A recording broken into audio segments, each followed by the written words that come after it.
Primera Crónicas 11, versión Reina Valera de 1960. Entonces todo Israel se juntó a David en Hebrón, diciendo: He aquí nosotros somos tu hueso y tu carne. También antes de ahora, mientras Saúl reinaba, tú eras quien sacaba a la guerra a Israel y lo volvía a traer. También Jehová tu Dios te ha dicho: Tú apacentarás a mi pueblo Israel, y tú serás príncipe sobre Israel mi pueblo. Y vinieron los ancianos de Israel al rey en Hebrón, y David hizo con ellos pacto delante de Jehová, y ungieron a David por rey sobre Israel, conforme a la palabra de Jehová por medio de Samuel.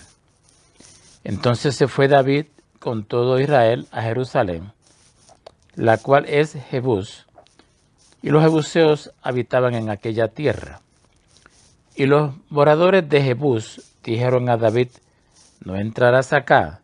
Mas David tomó la fortaleza de Sión, que es la ciudad de David. Y David había dicho: El que primero derrote a los jebuseos será cabeza y jefe. Entonces Joab, hijo de Sarvia, subió el primero y fue hecho jefe. Y David habitó en fortaleza, y por esto la llamaron la ciudad de David. Y edificó la ciudad alrededor desde Milo hasta el muro, y Joab reparó el resto de la ciudad. Y David iba adelantando y creciendo, y Jehová de los ejércitos estaba con él.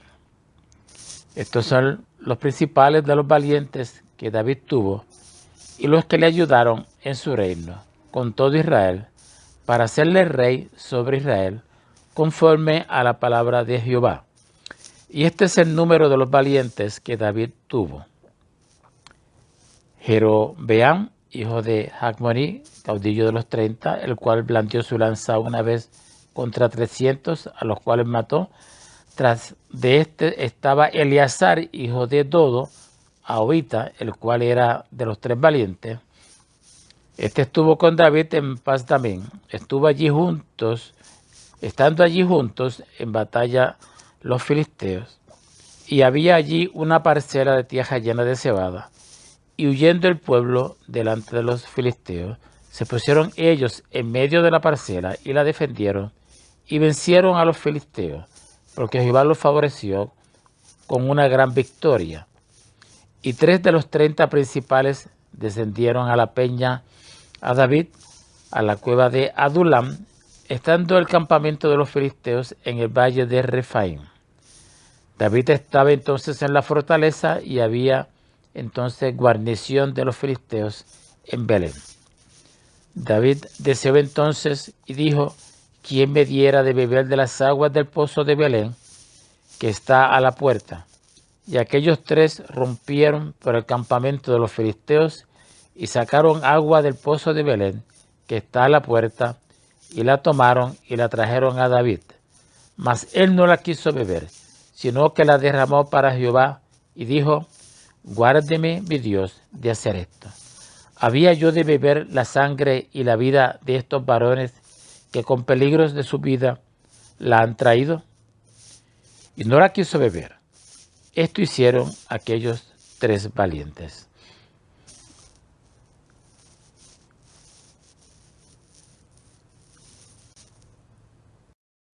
Muy buenos días, queridos hermanos de la Iglesia de Defensores de la Fe de Guayama.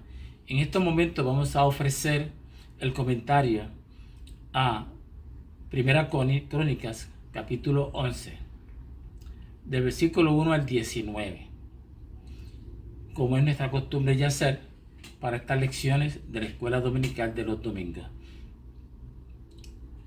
Los detalles de cómo David llegó al poder se relatan con mayor amplitud en 2 Samuel. Crónicas enfatiza que Dios nombró a David como gobernante, aun cuando utilizó los esfuerzos de muchas personas, incluso algunos de la propia familia de Saúl.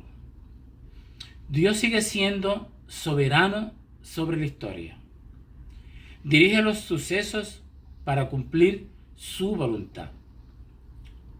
Los libros de Crónicas demuestran que no importa lo que el hombre haga para entorpecer la obra de Dios, Él sigue controlando todos los hechos y obra su voluntad en ellos. En los versículos 3 y 4 de este capítulo 11,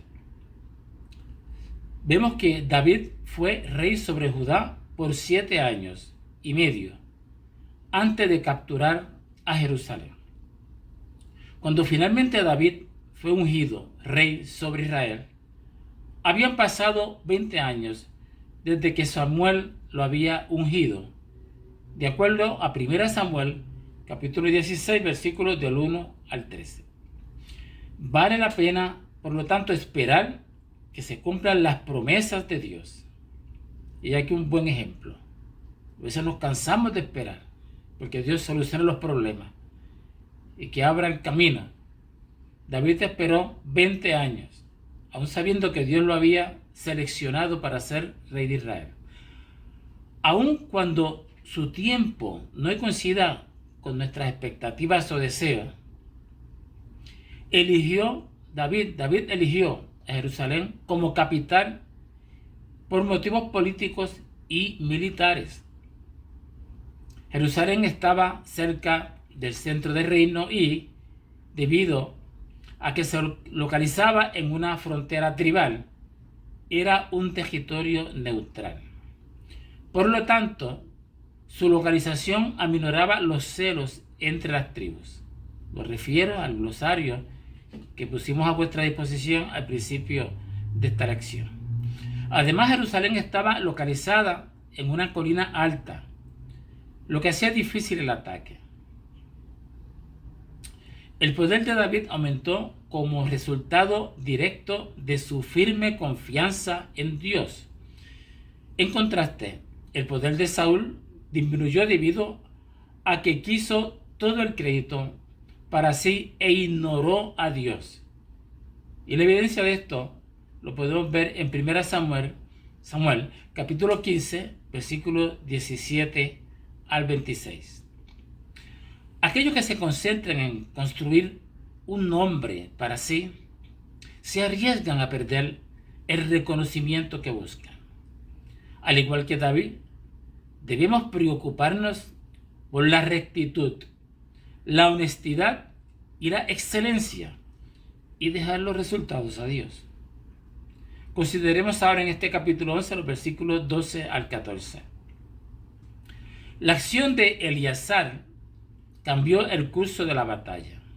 Cuando todos los que estaban a su alrededor corrieron, él se mantuvo firme en su lugar y fue salvado por Dios. En cualquier lucha, el miedo puede hacernos vacilar en lugar de estar firmes en Dios, participando de sus triunfos. Enfréntese al miedo. Si usted está arraigado en Dios, la victoria llega cuando sostiene esa confianza. Y yendo entonces al versículo 15, los 30 jefes eran los oficiales de mayor rango y los más valientes del ejército de David. Y de los versículos 15 al 19, vemos que estos 3 hombres arriesgaron su vida solo para complacer a David. David, por su parte, reconoció que su devoción estaba inspirada en su devoción a Dios. Por lo tanto, él vertió el agua como ofrenda, demostrando que únicamente Dios merece tal devoción. Dieron el agua a David y él, a su vez, la dio a Dios. Del mismo modo que estos hombres se entregaron a sí mismos para servir a David, debemos hacer a un lado nuestros propios intereses para servir a otros cristianos, según lo vemos en Romanos capítulo 12, versículo 10. Cuando servimos a otros, estamos también sirviendo a Dios. Dios los bendiga.